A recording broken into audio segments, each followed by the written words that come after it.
So, my report for today is interpersonal issues in clinical nursing education. In dealing with interpersonal connections to your students, we need to consider different aspects. In here, we will talk about the different aspects that we need to know and understand so we can fully develop our interpersonal skills. So, how you respond to students on stress? We are all human. So, how we help our students to cope with letter A, death cope.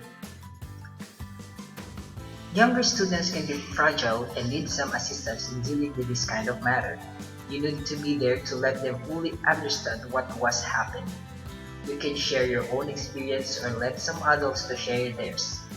In this case, she or he will feel at ease and feel that you understand her or him. Let her or him also talk and share what does the feel so both of you can understand each other well. Then you can reach out their parents to get some assistance because they will be the one who can let her or let him fully understand what's happening. Next, disfiguration, deformities, wounds, and other alterations in body integrity. This is need to be observant and vigilant. Nowadays, there are a lot of misinformations online and offline. Need to make a clear research of everything and don't rely from myths and assumptions of others. Seek for an expert if possible. Understand and take into consideration what the affected families are going through in terms of social and psychological effects. Be careful and be observant. Next, the patient sexuality. Make sure you assess your own before dealing with others.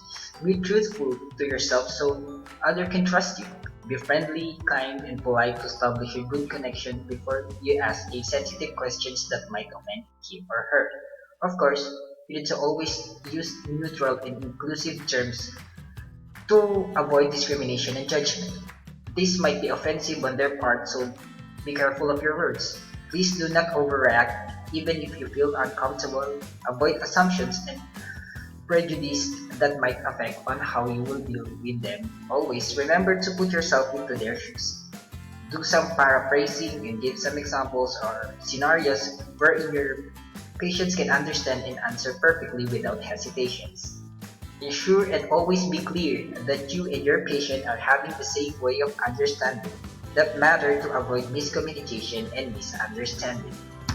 Next, how to help students to deal with racist or sexist remarks by patients. Of course, if it's not that important, just ignore. Focus on the treatment that you need to do. Just do your job to attain your goal or treatment. Ask for some group or circles of people you can build a support system with this kind of situation. Next, staff or physician harassment. There are a lot of resources that we have. You can use your phone to record, get witness, ask from some coworkers with some experience, gather information, and so on and so forth. There are a lot of ways to prove these things if you are telling the truth. Make sure that the truth shall prevail.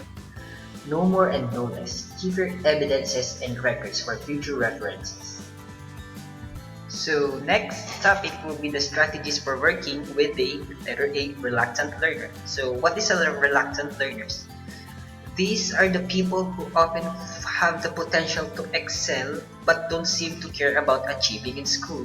Identifying the reasons behind these students' reluctance to learn is integral to engaging their interest and helping them to succeed. So, what are the tips on working with these reluctant learners? We have to find things they're interested in.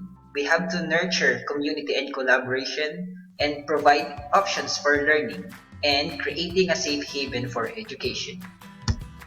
And the last, for the reticent learners. So, resilient learners possess skills and apply strategies needs for robust, meaningful, effective, satisfying, and efficient participation in their education.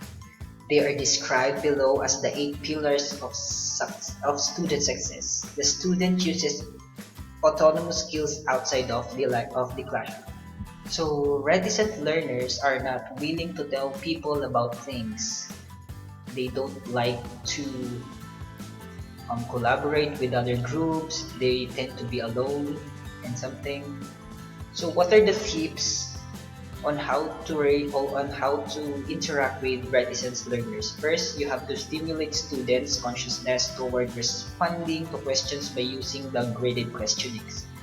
Teacher-prompted strategy can make the students more active in class and conduct classes with focus more on meaning. And lastly, the use of feedback also focus more on content rather than the form. These two words that can be mixed up by times, reticent and reluctant. If you're reticent, it means you are reserved or restrained in appearance or presentation or unwilling to speak freely. Although reticence often seems to have the same sense as reluctance, it's important to understand and distinction between the two words. Reluctance, by contrast, refers to an aversion, hesitation, or unwillingness to do or say something. It is usually implies a strong negative connotation. Reticent imparts less of a negative feeling.